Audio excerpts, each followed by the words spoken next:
I'm now going to ask David Scharia. Interesting name, David. You must hear a lot about that.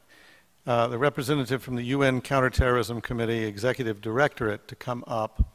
I asked him what they did earlier in the evening, and you basically are setting standards, showing people how governments, how best to combat terrorism or combat extremism. Is that a fair characterization?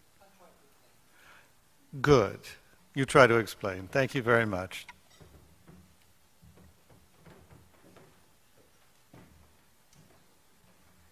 So, my job here is to try to give some context to all the interesting presentations that we got together, and context will be a key word that I will use across all of the 5 minutes that I will speak. But not before thanking first the government of Qatar for hosting us today and for the generous support that you give to research around the world.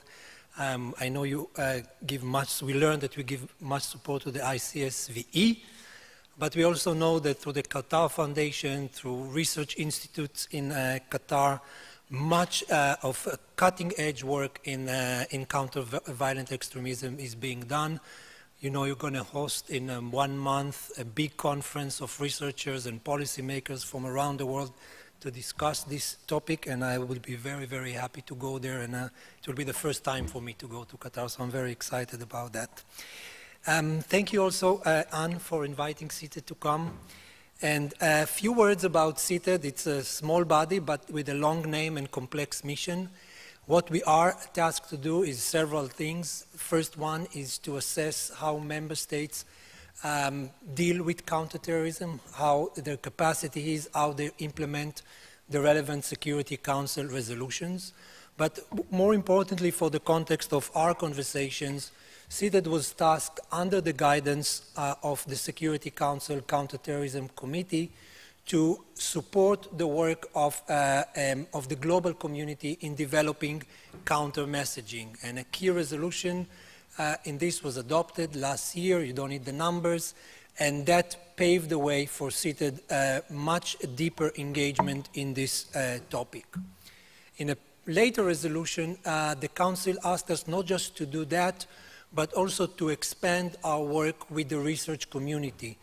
And one thing that we have done in the last 2 years, but more intensively in the last year, is to expand our network with the research community through what we call the Global Research Network, because policymakers need the support of research. There's discussions in the UN. Some member states want to take discussion in one direction. Some member states want to take the agenda in a different direction.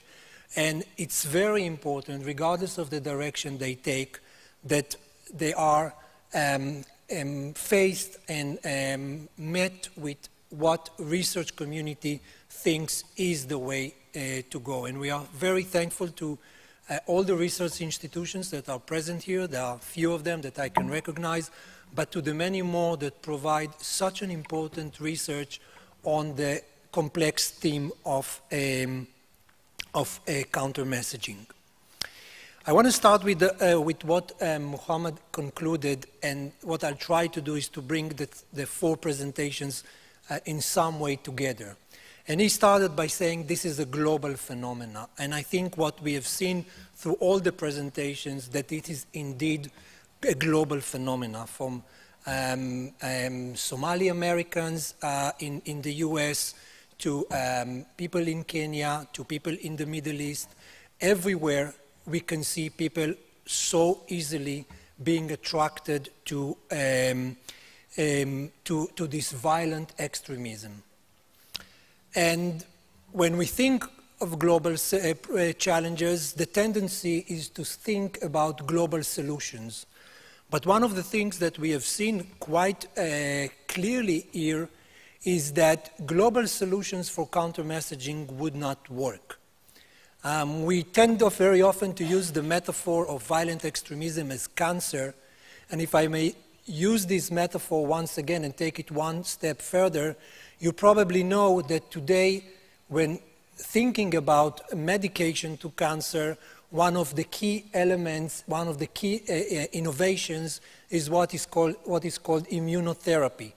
Therapy that is targeting the specific individual, identifying sometimes his DNA, identifying the way his immune system works, and then trying through strengthening his immune system to make his body much more strong, much more capable to deal with the challenge of cancer. And I think this metaphor is clearly what was illustrated today by all the presenters. We have seen in Anne's presentation how different the drivers can be.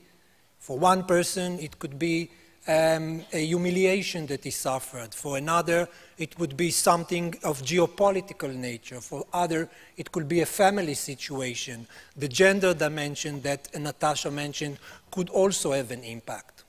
And if you want to deal with each of these multiple drivers, you have to develop medications that are targeting the individual and targeting his specific drivers. So context and understanding where one person comes from and what drives him to, or her to the violent extremism is probably the key to solving or trying to mitigate the context. And for this, we need research. And the Security Council acknowledged, and in one of its resolutions dealing with it, that we need more research. We need continued research into the drivers of terrorism and violent extremism because, again, it's a global issue, but only individual solutions. And the more we understand the challenge, the more we understand that we could not even group communities and say this community is driven by that, those individuals are driven by that. It's not going to work. We need individual approach that understands what exactly brought or brings that person to be so vulnerable to this ideology. And I think, again, many of the presentations we have seen were able to show us how we could reach success. And I think Tom was mentioning some of your approach that Kenya has made, and I think we could all learn from the Kenya experience. You mentioned the cyber caliphate, the growing use of the internet, and how that is something that requires its own research because there is a difference between online recruitment and offline recruitment. They're working on two different levels and two different drivers, by the way.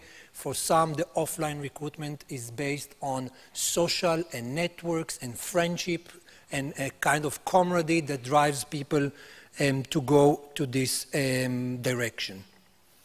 What is important, no less, to remember, and with that I conclude my own remarks, I think you've been a very patient audience, is that beyond every approach and beyond all the different approach, we have to remember that the remedy to this violent extremism is not by silencing any message.